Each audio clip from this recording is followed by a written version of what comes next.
On this Shabbat, we begin to read the book of Numbers, the fourth book in the Pentateuch.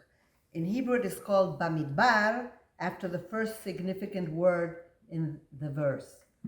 After a census that is described in the first two chapters, the third chapter begins as follows. These are the descendants of Aaron and Moses at the time that the Lord spoke with Moses on Mount Sinai.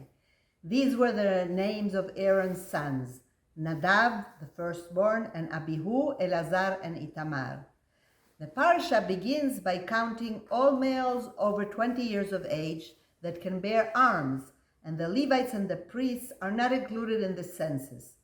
It then proceeds to count the Levites from the age of 1 month on, as they could not bear arms, being over the age of 20 was not relevant, and among them the priests, descendants of Aaron.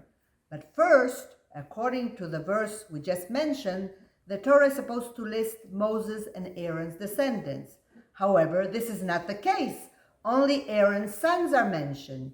It would seem that the text is incomplete. Why is this? Rashi, the famous 11th century scholar and biblical commentator, based on a Talmudic comment by a scholar from the land of Israel, Rabbi Samuel Bar Nachmani, in the name of Rabbi Jonathan, explained that if anyone who teaches his acquaintance son Torah, it is as though he had fathered him. Another famous scholar, Rabbi Shimon ben Lakish, went even further.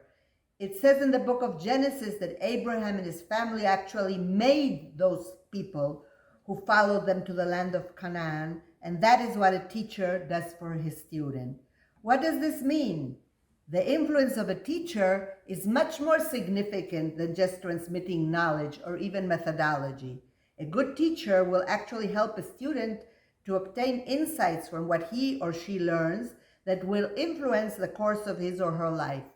Rabbi Samson Raphael Hirsch, the 19th century modern Orthodox scholar, understood that to make someone means to actually create that person by influencing the spiritual path that will be followed.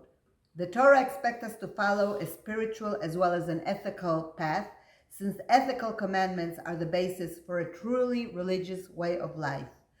By paying attention to the particular way in which the Torah narrates its stories and noticing the contradictions, the missing pieces, the repetitive ones, and so many other aspects of our most sacred book, we learn very important life messages.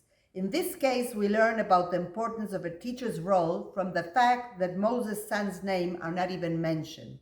A rabbi is first and foremost a teacher.